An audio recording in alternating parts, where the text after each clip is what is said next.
My guest today says that all of these global alliances like NATO and the European Union that are designed to prevent the world from descending into war are in fact the cause of it. This is the subject of iatrogenics, where the cure is in fact worse than the disease. My guest is the renowned Colonel Douglas Macgregor, absolute crowd favorite, and today we dive deep into all of the geopolitical threads that most people are either misunderstanding or outright sleeping on. If you enjoy this interview, the Colonel will be joining me at my conference in Vancouver, January 25th and 26th in Vancouver, British Columbia, alongside about 100 other keynote speakers, 9,000 investors, and around 300 mining companies. If you're curious about how to allocate money into the mining or the metals market in such a volatile world, you're not going to want to miss the Vancouver Resource Investment Conference, January 25th and 26th. Hit the link below, vricmedia.com for tickets. Here is Colonel Douglas Macgregor. Enjoy. This is Jay Martin.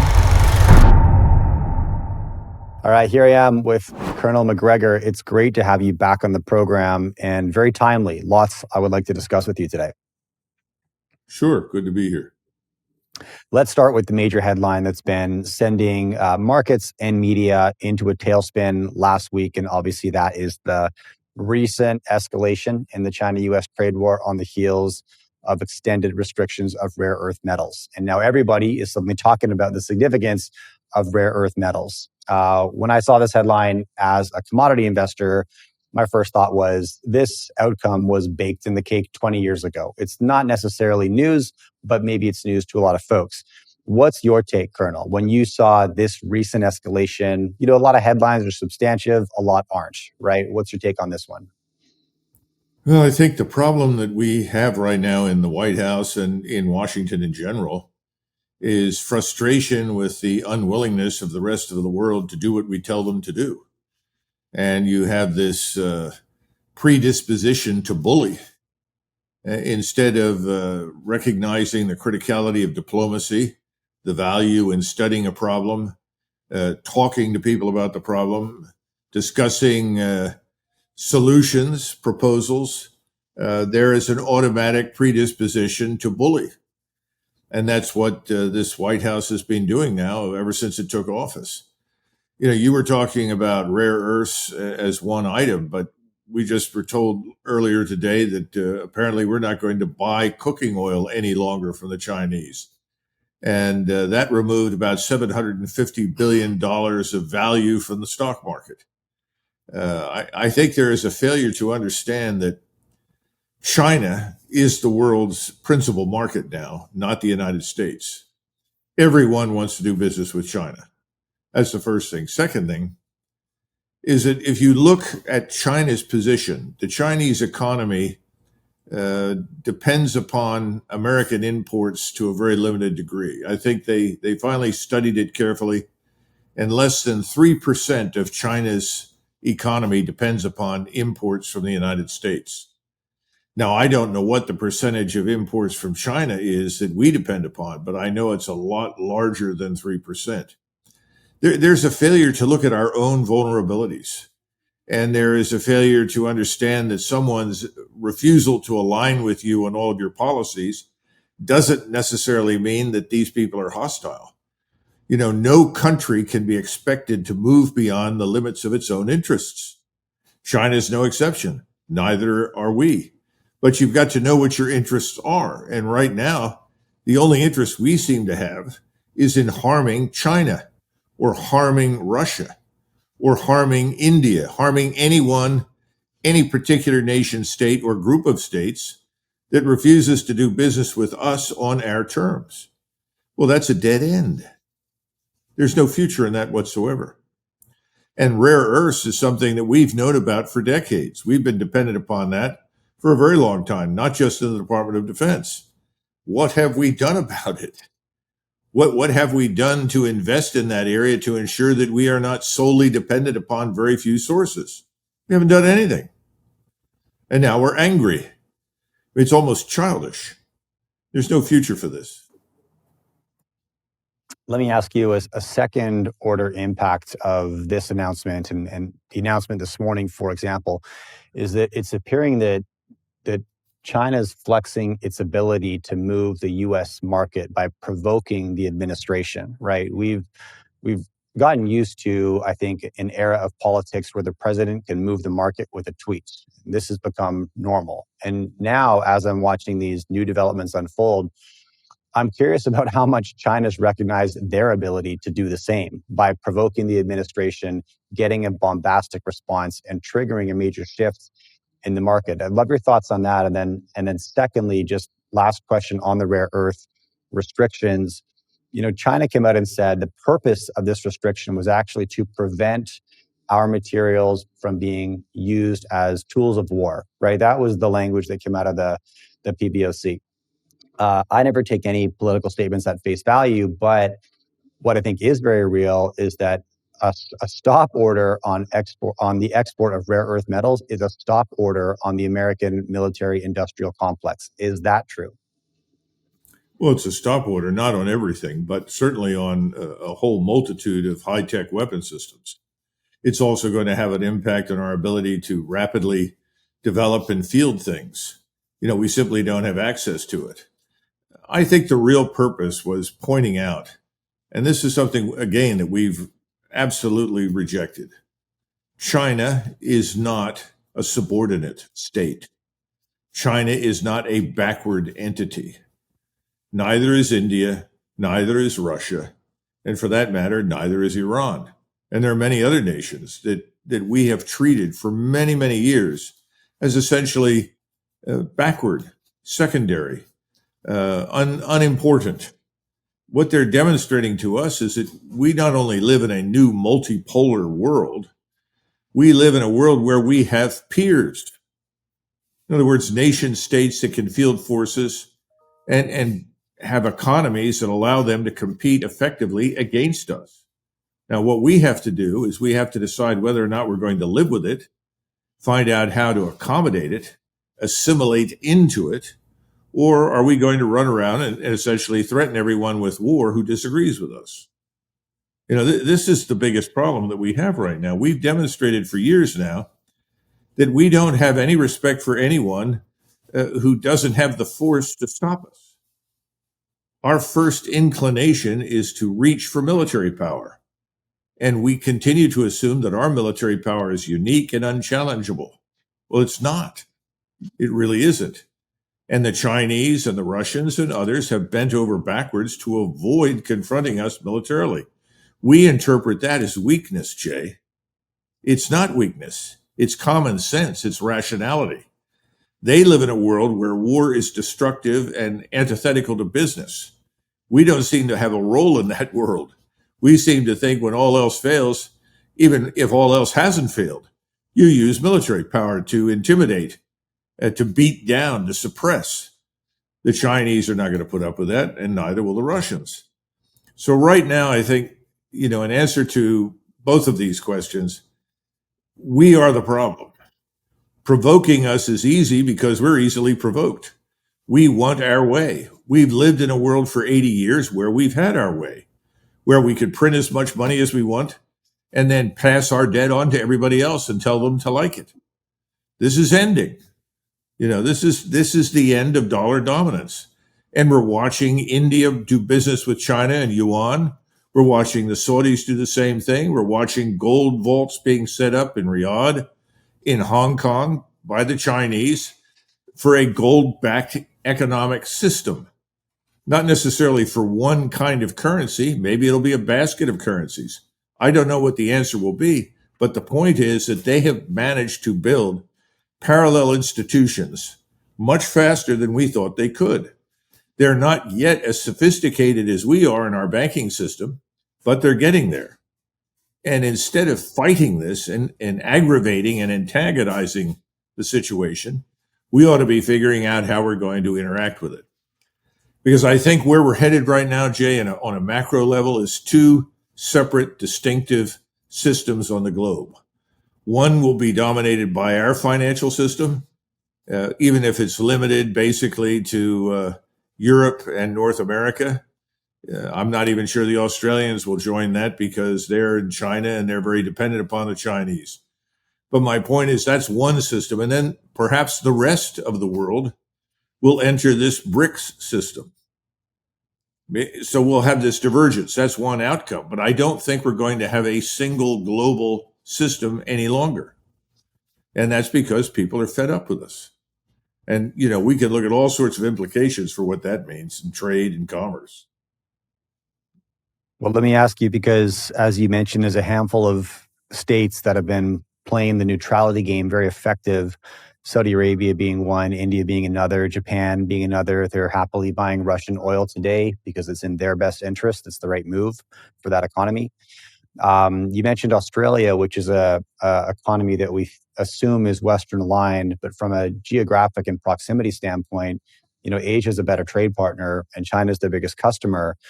When all of this rare earth headline began making waves, there was another development that I was watching that made me cock an eyebrow, because at the end of September, China, who imports more Australian iron ore than anybody else, about 710 million tons per year, put a stop order on new US dollar purchases of iron ore. So not a stop order on Australian iron ore from BHP, but a stop order on US dollar purchases. Now, obviously, this brought BHP to the negotiating table, and where they landed is that going forward, China can pay for its iron ore 70% in US dollars, 30% in renminbi. Right now, that's really interesting, because that's not Venezuela, that's not Vietnam, that's not a BRICS aligned nation. That's Australia, right? That's like a G7 adjacent nation.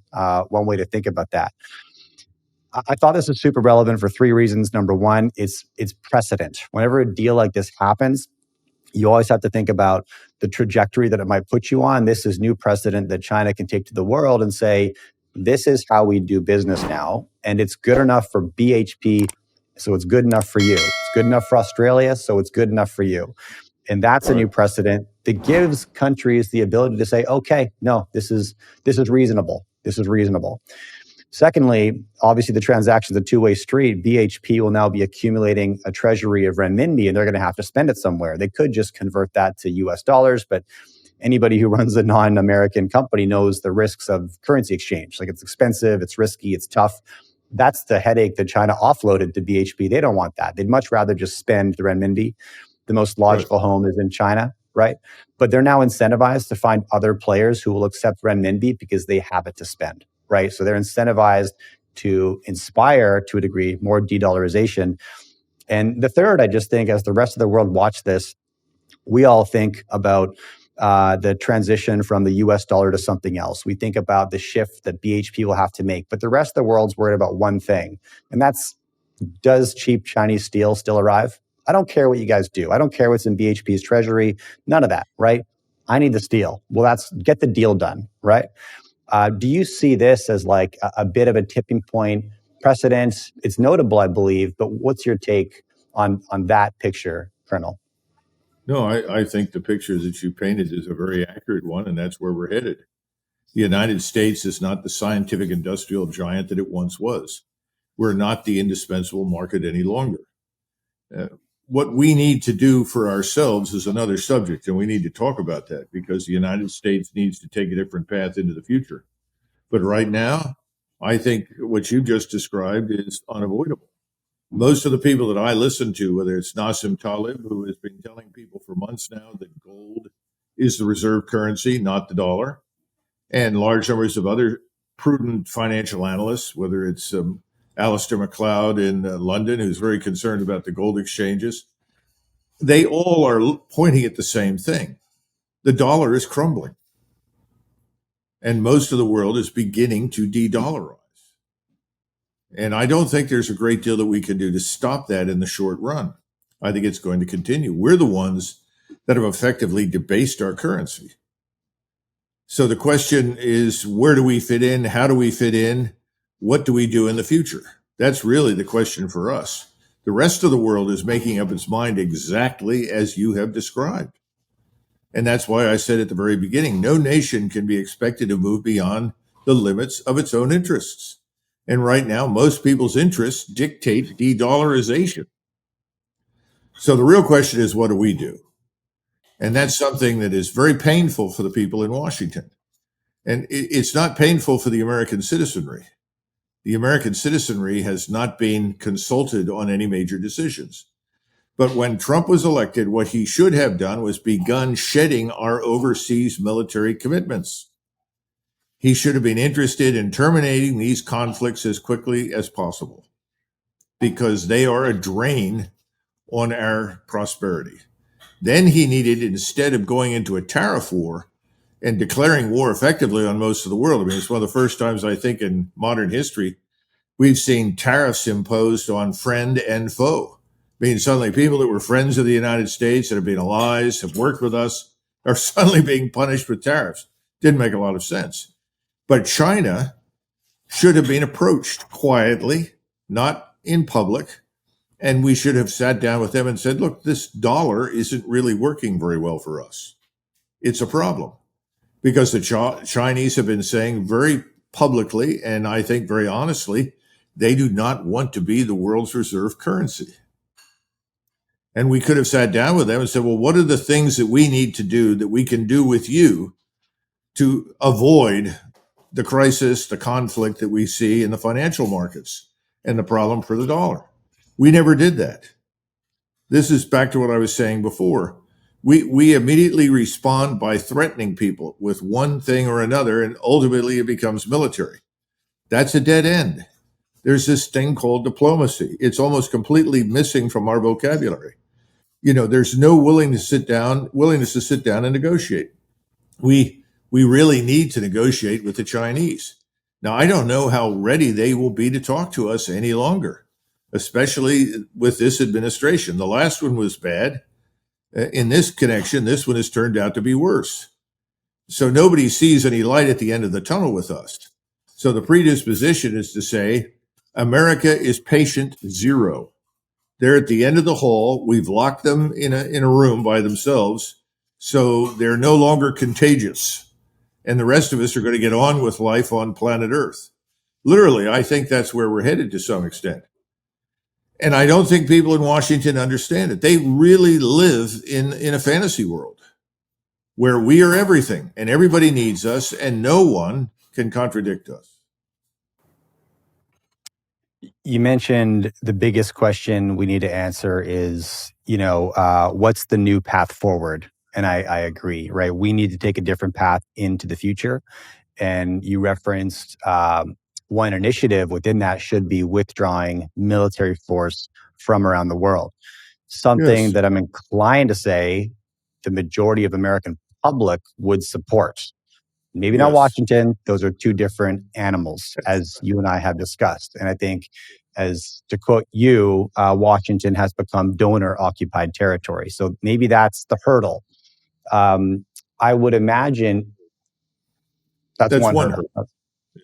Okay. Keep going. Well, let's get into that, because I have to imagine there are some rational thinkers in Washington who see things this way. And maybe it's a small group. Hopefully it's a growing group.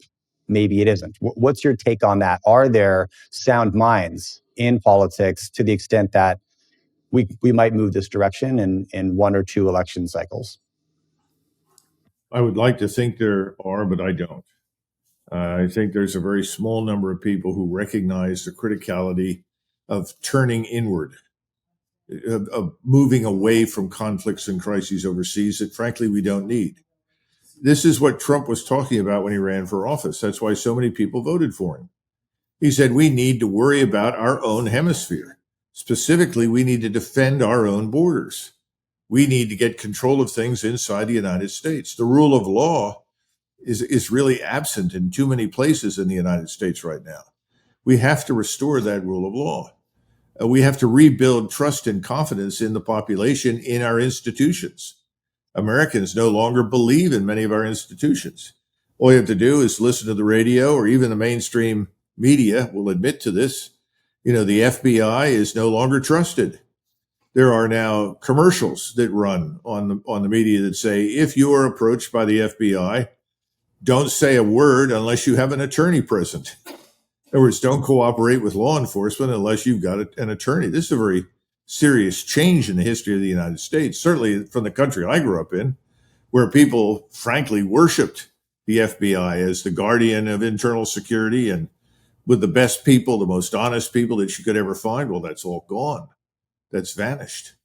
We are dealing with crime, half of which is not even reported in the statistics, that's overwhelmed our major cities. And we have governors who are saying, we don't want you in our state. Federal law doesn't apply. We've unilaterally lifted federal law from the books.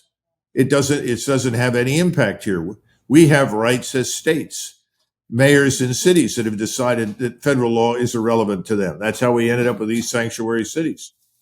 Now, we fought a war some time ago called the Civil War, which was supposed to have settled this issue of federal supremacy. But it seems like we're back to it. What I'm suggesting is not that we arm ourselves to the teeth and go to war internally.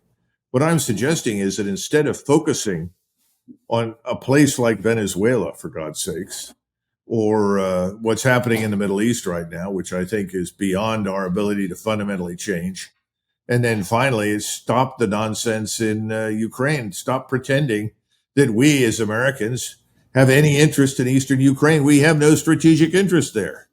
Our only interest from day one was to stop the war, to hammer out some sort of solution. And if the puppet government is sitting in Kiev doesn't want to do that, well, then the puppet government will have to get along without our support. We haven't been willing to do that because there is this underlying assumption that we rule the world. We do not rule the world. We do not enjoy absolute military hegemony over the planet, nor do we need to, nor can we afford to. So I think what has to happen now is a serious financial downturn as a result of the mess we've created for ourselves with the dollar, the people that we've alienated overseas, the commerce and trade war that we don't need. These things are all going to come together in some way. I would prefer they came together without having to have a military conflict overseas at the same time. But I think you've got to go through the catharsis. Then you will have people on the Hill where the lights will begin to come on, and they'll realize that they're in danger of losing their office and being thrown out, or a lot worse, at which point in time we may see a real appetite for change. But right now, Jay, I don't see it. I see 3, 4, 5 people that are willing to stand up and say, we don't want to be part of this. We want a different way forward. But that's all. Now, that's, as you point out, that's not the American people.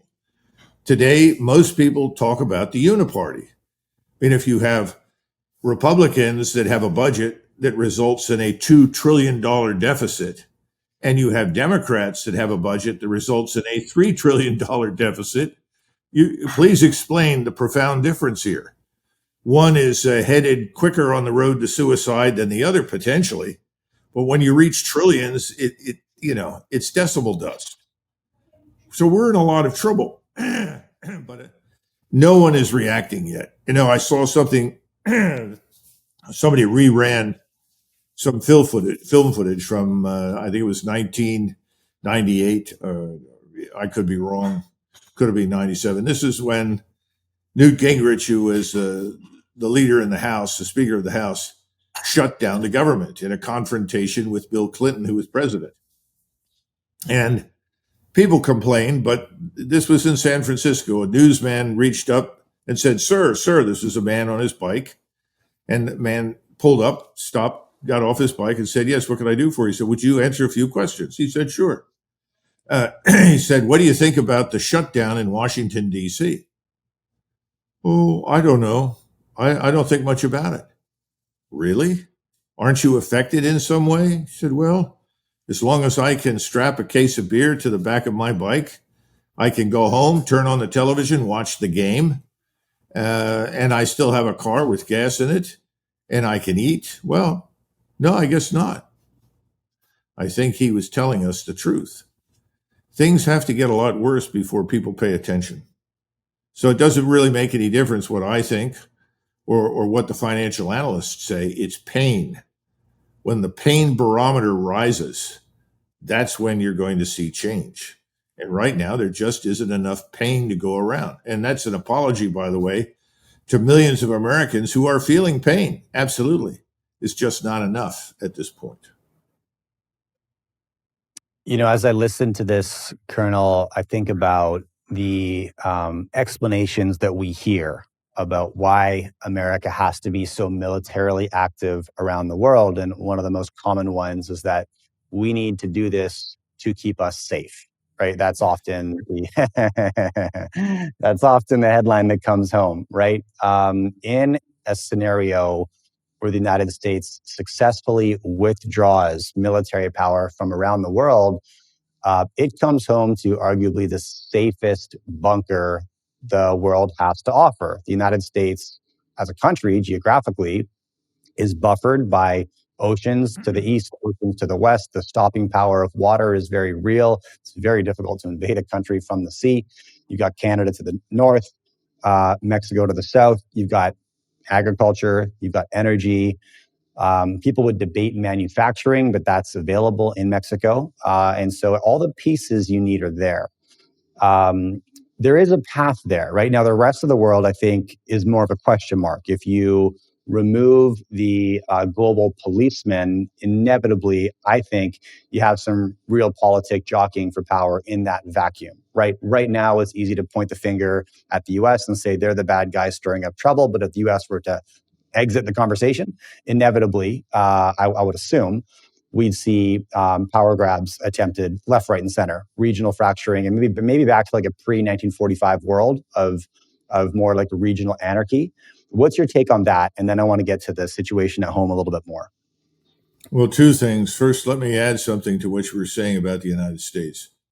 I was looking at a chart the other day that talked about the trillions in natural wealth, in other words, mineral wealth, agriculture, all these kinds of things. And it said that Russia, in terms of its resources and mineral wealth, has some sort of quotient of 73 trillion dollar equivalents. And then it said we have 43 trillion dollar equivalents in terms of our mineral wealth in the United States. In other words, we and Russia are apart, but both of us are potentially so well equipped with natural resources that we could operate independently for a long period of time if we chose to do so. Now, Russia was postured to do that, and it learned very quickly that given our hostility to Russia and the determination we seem to have to ruin and destroy Russia as a country, they had to embark on that 100%.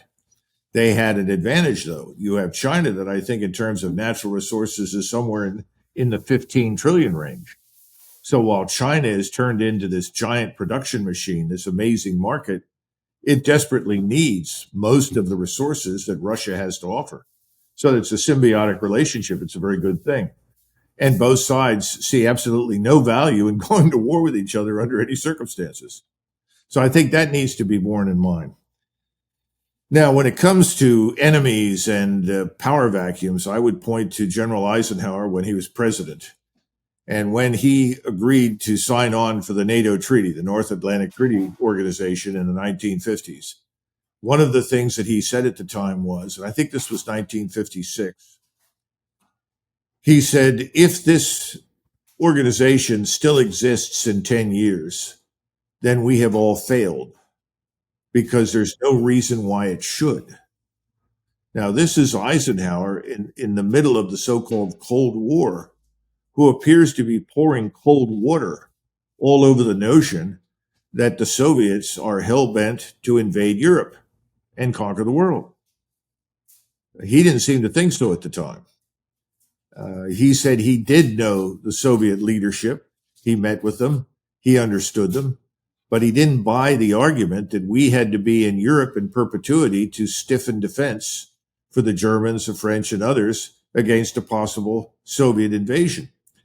In fact, he went even further. When Austria adopted neutrality, he told people in the White House, we ought to look at whether or not we can neutralize the rest of Eastern Europe. And his answer was, we can't afford to defend these countries. We'll never have enough military power, never enough conventional military power. So we don't want to be put into that position. It'll be much less expensive for us if Austrian-style neutrality is adopted by the Hungarians, the Poles, the Czechs, the Slovaks, and so forth. Well, we know sadly that didn't go anywhere.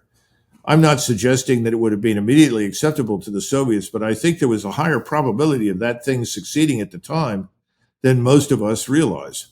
Now, when you look at the rest of the world and you look at the history of the world, I hate to be blunt about this, but the most warlike peoples on the planet are Europeans. And if you look at the numbers of wars that have been fought in Europe, and then what's the right word? The export or exportation of wars and military power overseas, they're astonishing.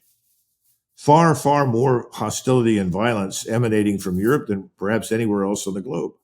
Now, I'm not saying that therefore Europeans are terrible people. I'm just pointing to a fact. If you go and do the research, there are maps out there that will go back 300 years, 500 years, 1,000 years, 2,000 years. And it's patently obvious that we have a lot more problems with war and military confrontations than anybody else on the planet. So I think the rest of the planet is remarkably pacific. In other words, I would not expect the Chinese to suddenly develop an appetite for intervening or invading Southeast Asia. Don't see it. This business of Taiwan, I think, has been grossly exaggerated out of all proportion to reality. The Chinese have always been concerned, well, I shouldn't say always, but certainly since the Second World War, with the possibility that Taiwan could be converted into another unsinkable aircraft carrier instead of for the Imperial Japanese Armed Forces, for the United States and its allies. That we would put missiles on Taiwan that would threaten the Chinese homeland, the Chinese mainland. The idea that the Chinese want desperately to go to war with Taiwan doesn't make a lot of sense, especially when you look at both the Taiwanese, the Chinese in particular. Both of them will tell you that their model for Chinese business, commerce, and society is Singapore. Both of them really want to live in some form of Singapore. Now, I would not, frankly, as a Westerner, be terribly happy living in Singapore. But I can appreciate that Chinese are different from us. There are people all over the world that are different from us. We are not the approved solution for the rest of the world. What we do is fine, and what we have is good in most cases. That doesn't mean that what they want to build is not better. But my point is, I don't see the evidence for this massive mobilization of manpower to invade somebody else. I once sat with Tom Clancy, who is the author of all these interesting spy novels. He's a very nice man. I got to know him reasonably well because he wrote a book about the Gulf War, and he was very interested in this Battle of 73 Easting that I and 1,100 other people were involved with.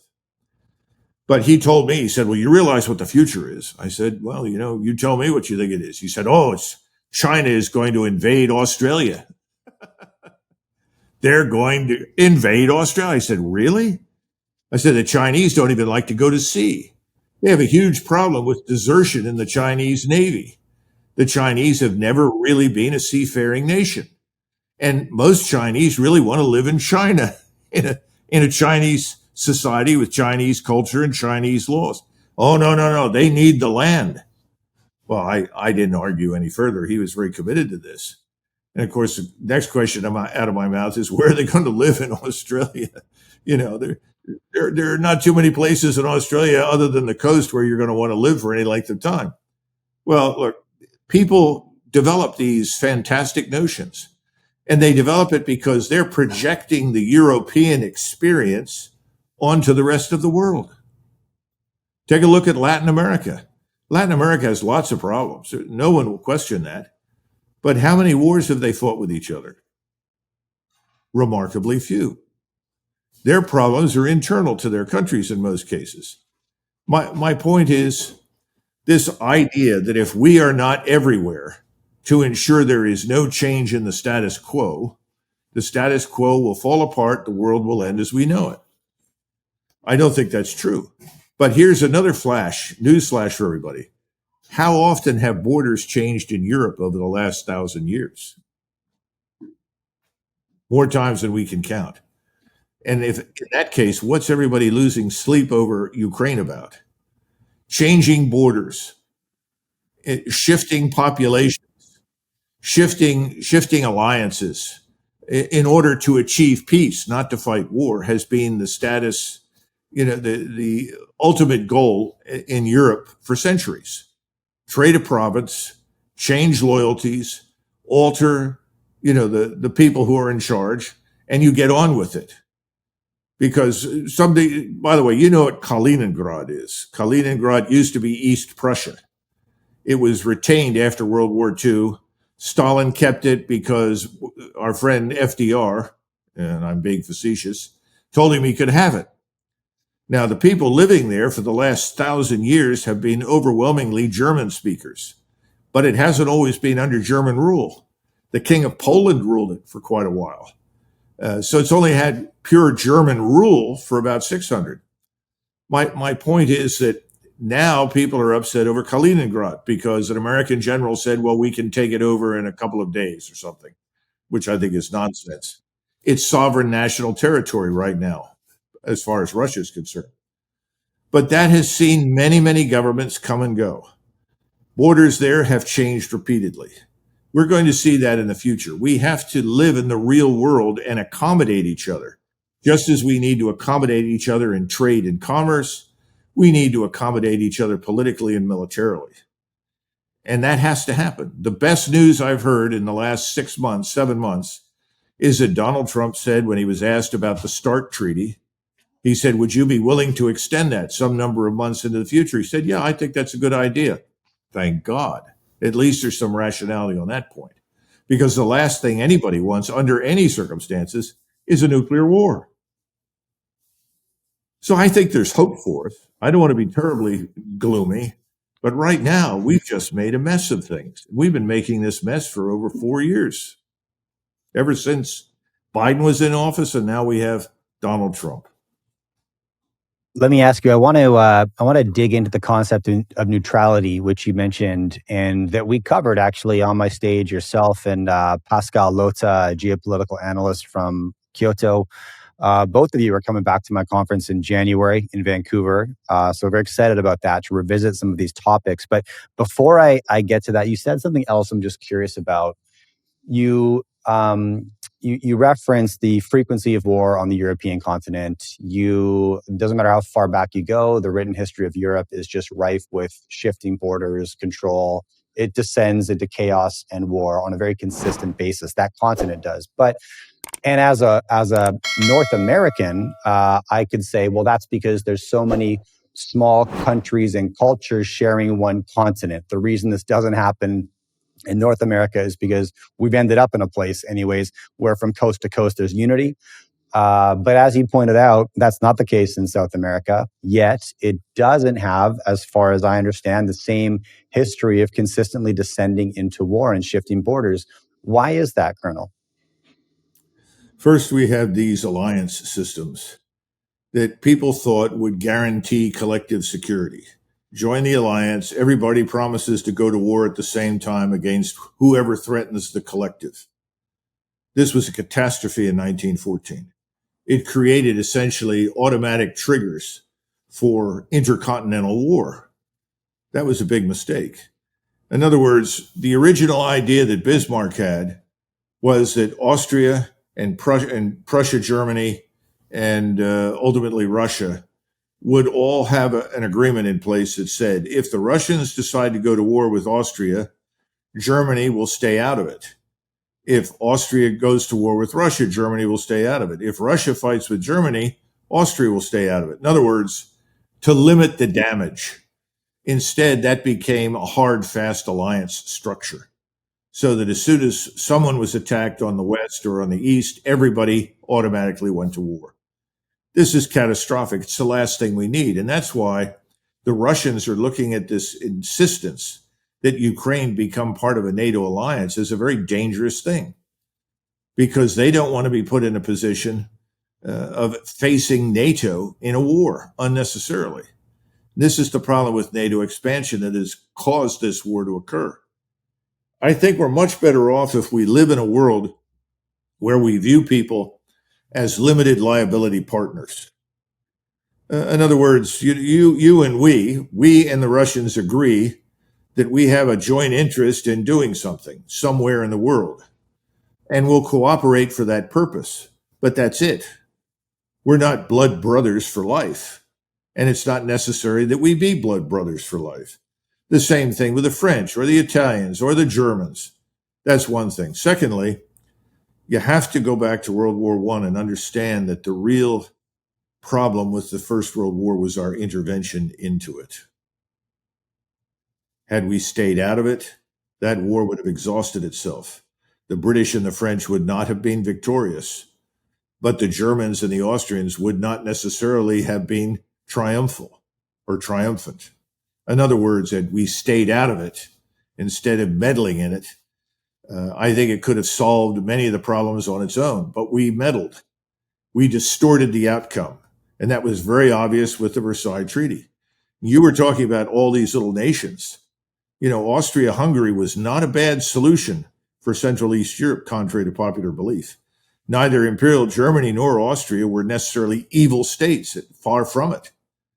And there had been a concerted, deliberate effort for centuries to create a confederation of states under the leadership of the Habsburg crown.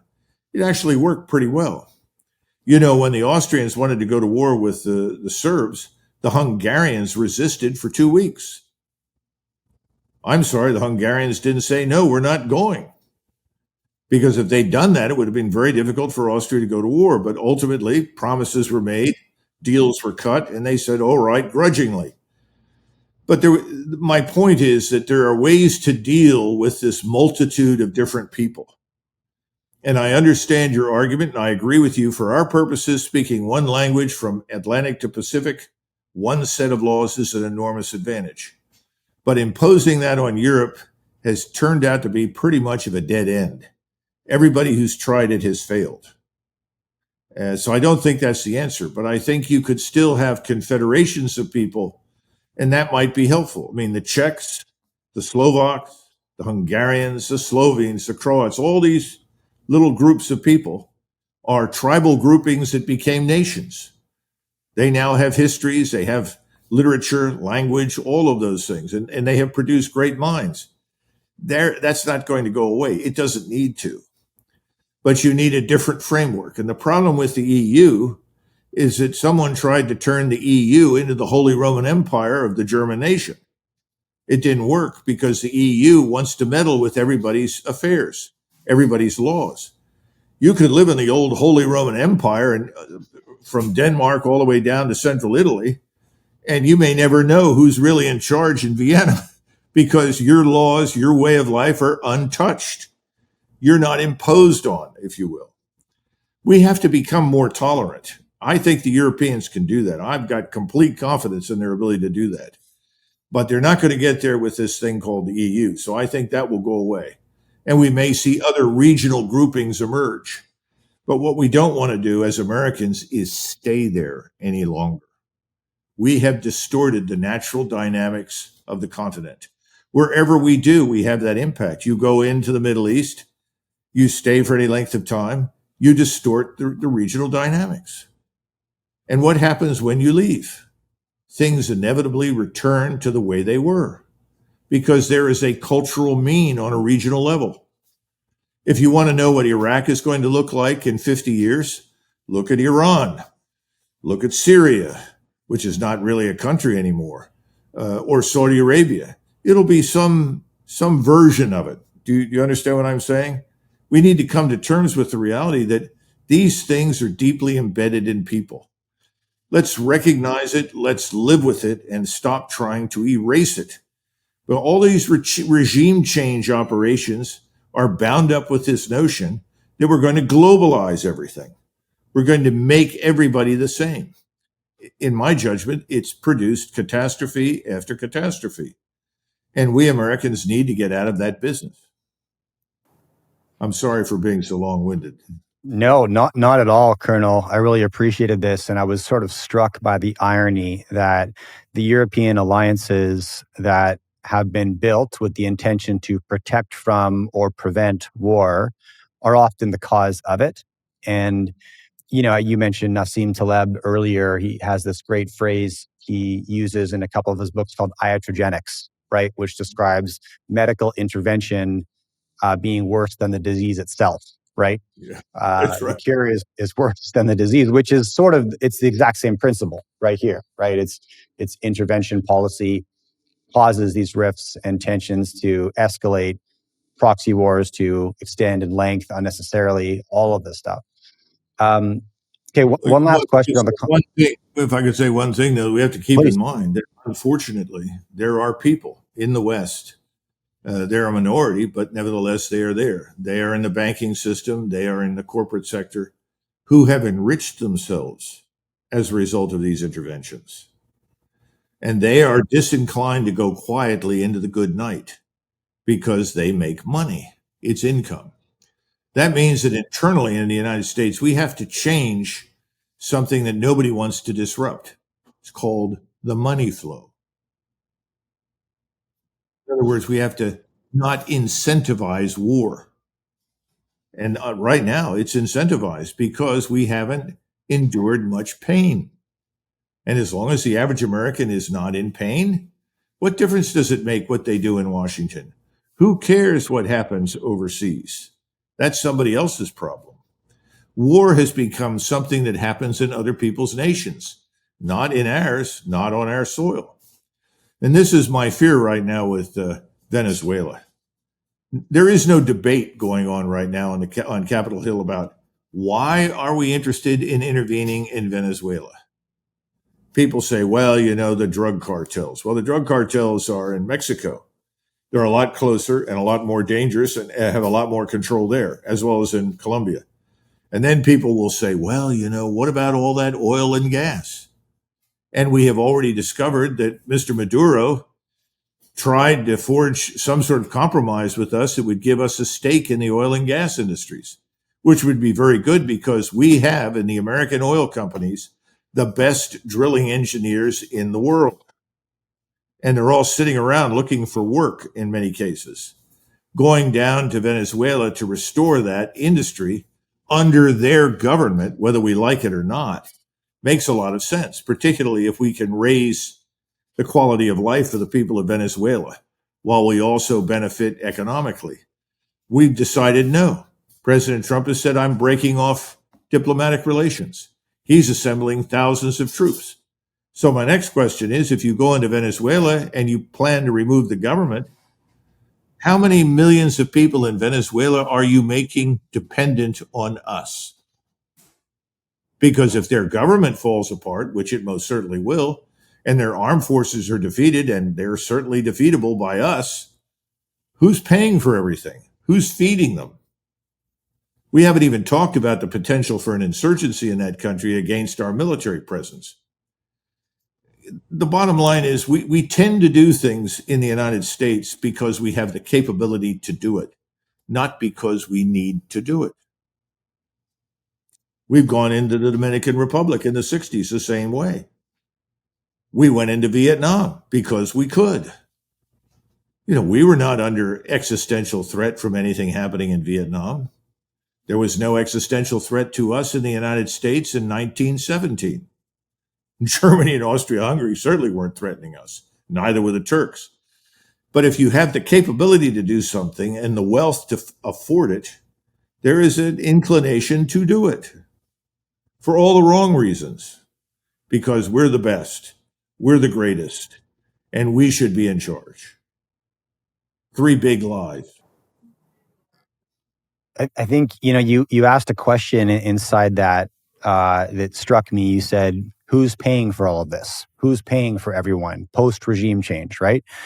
And it earlier you referenced, Americans need to feel enough pain to demand a change in the world order, and until they feel the pain of waging war globally for so long, they won't want anything to change. And made me think, I think that pain is coming home now, and it's in the I think Americans are beginning to realize that they're the ones paying for this, right? And we can't globetrot around the world funding military endeavors anywhere, Ukraine, Middle East, next up Venezuela, without printing and massively devaluing the currency, which continues to just deepen this division between the asset holders and the income earners, right? And that's where we're at, right? And the recent president was elected on a mandate to stamp out inflation.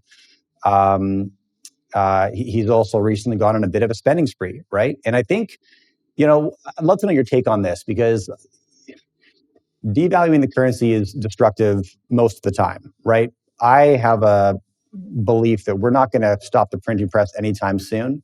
So if that's the case, you might as well put it to productive use. And the administration has been on a roll right now of doing deals with taking a 5% stake in Lithium Americas, a 15% stake in MP Materials to build rare earth refineries, a 10% stake in Intel, a golden share in US Steel. Just last week, a 10% stake in Trilogy Metals, a critical metal explorer up in Alaska.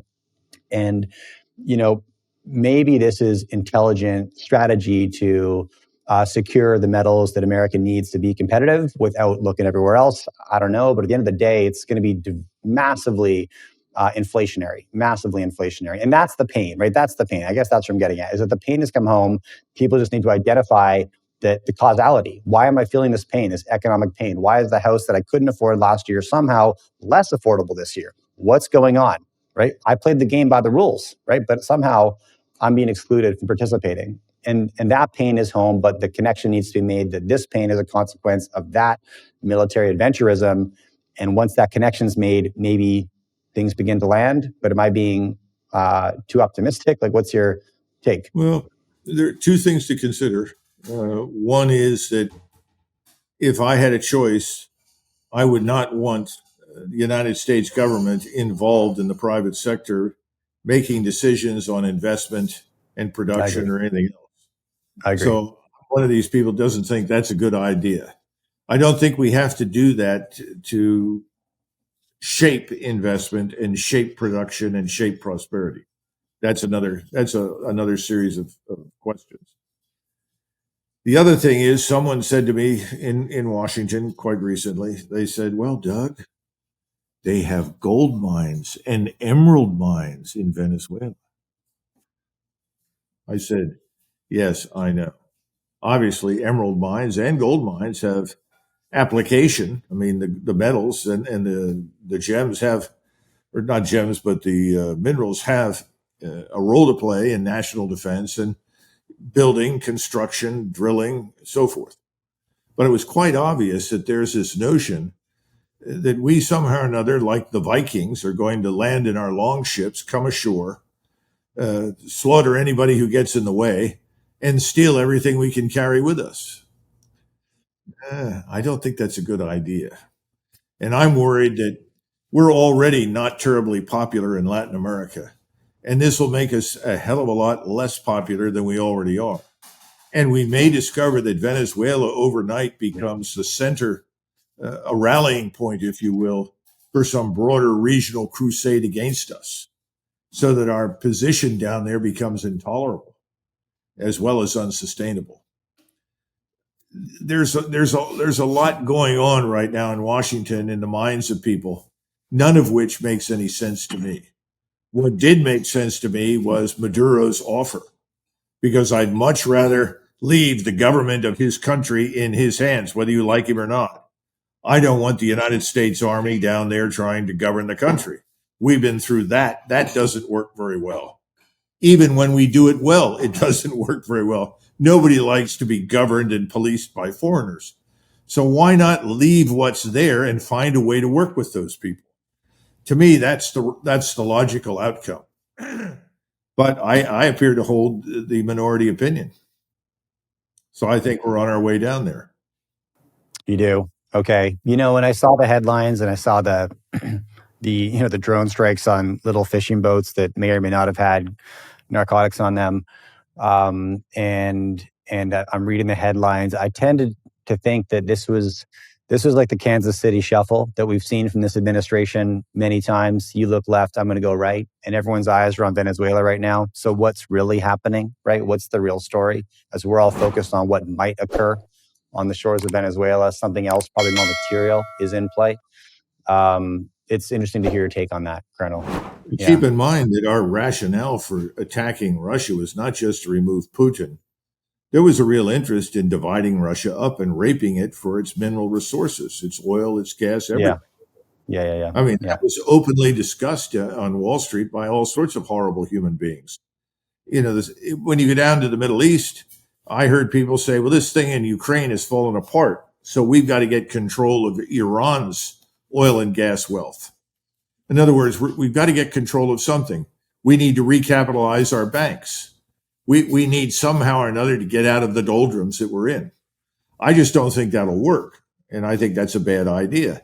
So now we're up to 3 wars that are still bubbling along. It's sort of like a slow boil in Ukraine, but that could go phenomenally badly very quickly for the Ukrainians if Mr. Putin decides he has no choice but to cross that river and head west. Not because he wants to. That's the last thing in the world he wants to do. He knows his country's history. He knows the people in Ukraine, that is in Western Ukraine, west of the Dnieper River, do not want to be governed or administered by Russians. He knows that. He doesn't want to go there. We're mistaking that for weakness. It's not Russian weakness that has prevented that. It's Russian prudence. But we could goad them into doing bad things.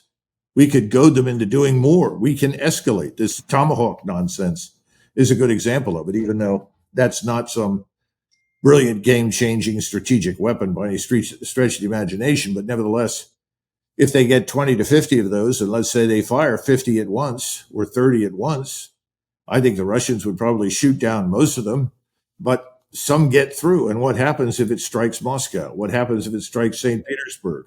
What happens if it strikes Kazan? Any number of cities, and kills large numbers of Russian citizens. Now you're staring at something that the Russians would regard as an unambiguous act of war. We don't want to go there, but we have stupid people pushing this, and they're misreading the tea leaves. They're mistaking restraint for weakness. The Russians are not weak. Anybody who thinks that is a very, very foolish individual. They have not taken these heavy casualties because they don't need to be successful. Ukrainians have impaled themselves on the Russian army for years now. There are 1.7 to 1.8 million dead Ukrainians. This is horrific.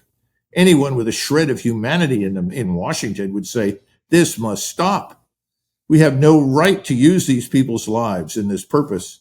They didn't invent it. We did. And then when you go to the Middle East, you have something similar. And that's unfinished business. Everyone hopes that this current peace agreement, not that it's really a peace agreement, it's just a ceasefire at this point, will last for some period of time. Anybody who has experience in the Middle East is very skeptical.